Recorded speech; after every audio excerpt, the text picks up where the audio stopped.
बिस्मिल्लाहिर्रहमानिर्रहीम। अस्सलाम वालेकुम। उम्मीद है आप खैरियत से होंगे।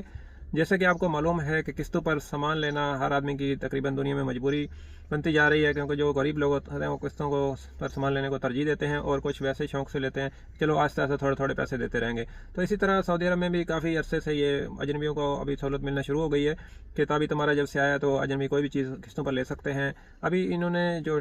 सबसे जो आदमी को ज़रूरत पड़ती है तो मोबाइल लेना या टिकट वगैरह लेनी, तो अभी टिकटों पर भी इन्होंने ऑफ़र दे दी है। सऊदी एयरलाइन ने, फ्लाईनास ने, दूसरी और भी काफ़ी एयरलाइन अभी आस्ते आस्ते इस पर आ रही हैं। और कुछ जो ऑनलाइन एजेंसियां हैं जैसे अल मुसाफिर हो गई, अल मतार हो गई, और कुछ भी हो सकती हैं, तो वो भी अभी ऑफ़र दे रही हैं कि आप जो किस्तों पर टिकटें भी ले सकते हैं। तो मैं ज़ाती तौर पर इससे इत्तेफाक नहीं करता, क्योंकि मुझे नहीं अच्छा लगता ये टिकटें भी आप किस्तों पर लें। लेकिन आदमी मजबूर होता है, जिसकी फैमिली आई होती है, जैसे अभी हालात चल रहे हैं तो ऐसे हालात में टिकटें बहुत ज़्यादा महंगी हैं, तो आदमी की मजबूरी है, तो ये इमरजेंसी जाना पड़ जाता है, तो आदमी फिर ये ले सकता है टिकटों पर, किस्तों पर टिकटें। तो लेकिन हर दफ़ा इसको ज़रूरत नहीं बना लेना चाहिए, क्योंकि अभी पहले तो ये था, इसमें तो ज़्यादा पैसे नहीं लेते थे, जितने की टिकट हो वही 4 किस्तों पर 6 किस्तों पर तकरीबन ये उसी कीमत में मिल जाती थी। लेकिन अभी इन्होंने तकरीबन जितनी महंगी टिकट होगी या कोई भी सामान होगा, मोबाइल होगा, तो ऊपर से ये 200-300, जैसे मिसाल के तौर पर मैंने अभी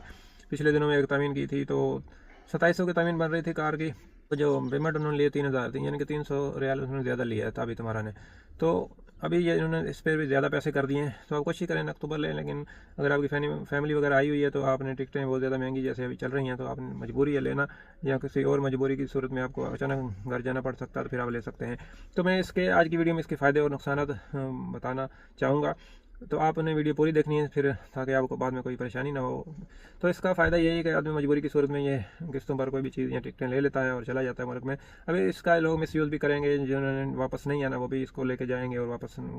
एक किस्त, क्योंकि इसमें देनी होती है, बाकी जो बाद में 1 महीने बाद जो भी बनेंगी ऑटोमेटिक मुझे बन के आती है वो आपने देनी होती है, तो आप लेके चले जाएंगे और वापस नहीं आएंगे। एक तो इसका मिसयूज़ ये हो गया, और इसका फ़ायदे तो मैंने आपको तकरीबन गिना दिए हैं कि आदमी मजबूरी की सूरत में ले सकता है। लेकिन इसके भी नुकसान में आपको कुछ टिकटों के खास तौर पर बताता हूँ कि जब आप किस्तों पर टिकट लेंगे तो ये डायरेक्ट आपको एयरलाइन की वेबसाइट से, एप्लीकेशन से लेनी पड़ेगी। अगर आप हमारे से ये सर्विस लेना चाहते हैं, हम ये सर्विस आपको देंगे, लेकिन इसमें क्योंकि जो भी आदमी टिकट बुक करके आपको देगा तो इसके अंदर उसका जो फ़ायदा होता है, मजदूरी होती है, वो ऐड नहीं होती, वो आपको अलग से देनी पड़ेगी। तो अगर आपने लेना चाहें तो इस व्हाट्सएप पर आप रब्ता कर सकते हैं, इंशाल्लाह आपको लेकर दे देंगे, लेकिन आपको मजदूरी अलग से देनी होगी। तो इसका एक नुकसान ये है कि इसके एक तो पैसे ज़्यादा अभी देने पड़ेंगे, दूसरा ये है कि आपने जिस वेबसाइट से या जिस एयरलाइन से आपने टिकट लेनी है, तो डायरेक्ट आपने कोई भी मसला हो गया, आपको टिकट चेंज करनी है या इसको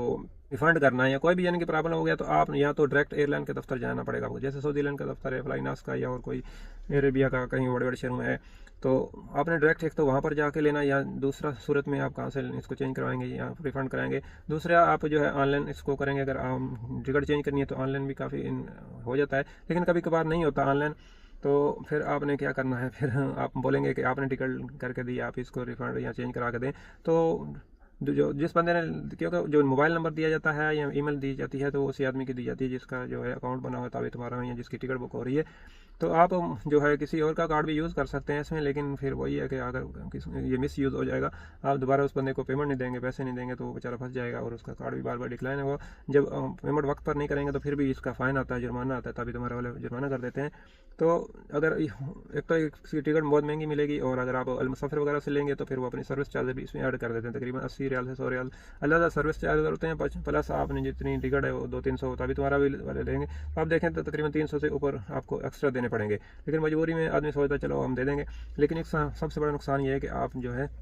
कल को ये ना कहें कि आपसे टिकट ली थी आपने हमको करके दी थी, अभी आप ही इसको आगे पीछे करें या इसका रिफ़ंड कराएं, तो आपको डायरेक्ट जाना पड़ेगा, क्योंकि दूसरे आदमी की बात नहीं सुनते एयरलाइन के। अगर दफ्तर भी जाएँ तो फिर कभी वो कर देते हैं अकोमोडेट, कभी नहीं करते। तो ये इसके दफ्तर आप जगह बने होते हैं पाकिस्तान में या हर इंडिया में, जिधर भी बांग्लादेश में सऊदी एयरलाइन की अगर आपने टिकट ली तो उसके आपने मकतब में चले जाएँ, ऑफिस में चले जाएँ, मेन ऑफिस, वहाँ से आप इसको मॉडिफिकेशन कर सकते हैं टिकट में। और अगर आप इसको रिफ़ंड कराना है तो फिर भी आपको या तो हेल्पलाइन पे जैसे इनकी वेबसाइट में भी रिफ़ंड हो जाता है, लेकिन फिर भी वही मसला है कि आपने इसकी आपको संभाल कर रखना पड़ेगा, ईमेल, मोबाइल नंबर, उस पर मैसेज आएगा, फिर आप ये कार्रवाई कर सकते हैं, कुछ भी कर सकते हैं। तो मैंने तकरीबन काफ़ी सवालों का इसमें जवाब दे दिया, फिर भी आपका कोई कन्फ्यूजन हो, कोई सवाल हो तो आप कमेंट कर सकते हैं, क्योंकि आदमी वीडियो बनाने के टाइम पहले तो काफ़ी